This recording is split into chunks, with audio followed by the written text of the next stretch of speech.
Hey YouTube, Tony here, and today I want to take a look at the Harnds Viper. In particular, this is the model CK6015.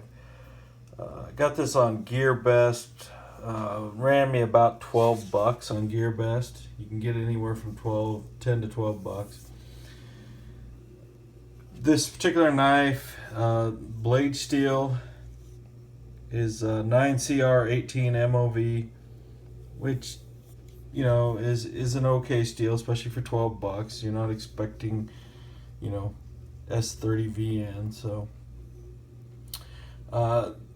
this has a fairly good sized blade, 3.5-inch cutting blade, and a nice full flat grind. I like the way the blade looks. It is a frame lock with G10 scales.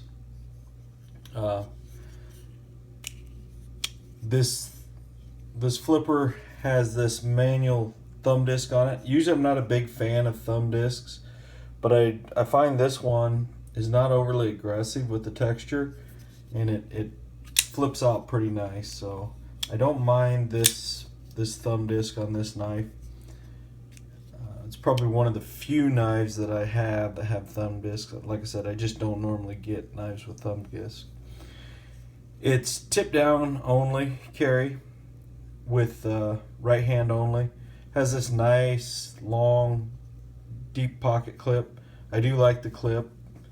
It's nice and long, and like I say, it's deep, and it doesn't tear up your pants. It's not aggressive down there and not overly sharp. You got your lanyard hole. You can barely squeeze a piece of paracord through there, although as big as this knife is, you really don't need a lanyard hole.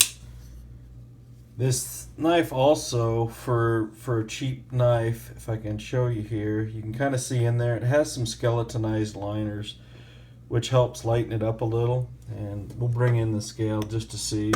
It's not a super light knife, it's fairly heavy for starters, but 5.1 ounces. Like I said, not super light.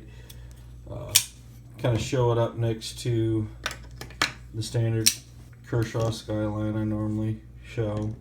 You can see it's quite a bit bigger.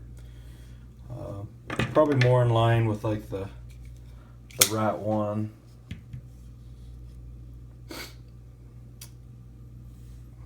Cutting surfaces is just about the same on those. So kind of gives you an idea of the size of the knife. This is the second Harnds knife I've got. I've also got, I believe it's called the Knight. This is the better one of the two. I like this knife better than the Knight. I like this G10 scale. It's pretty. It's got a nice texture to it, so it's grippy enough in the hand. And like I said, I like the skeletonized liner. Outside of that, some of the things that I don't really care for is the pivot screw on this one kept coming loose. I finally just had to Loctite it to get it to keep from coming loose. It's also a fairly thick knife here, width-wise. I think they could have slimmed this knife down, because the blade, while it's got some decent thickness to it, you could have trimmed this up. The liners on this is pretty thick. The G10's pretty thick. I think they could have tapered the G10 to take some of that thickness out of just the bulk in your hand, and that would have helped. Other than that, it's a pretty good knife, and if you're looking to get into a Harnds knife, I don't think you can go wrong with this one. It's like I said, it's 10 to 12 bucks on GearBest. It only comes in the brown scales, but yeah, it's definitely worth it. I'd recommend checking one out, and I'll leave a link in below where you can order it. But yeah, this is the Harnds Viper. So if you have one, tell me what you think about it. And that's it for this video, and I'll see you on the next one. Thanks. Bye.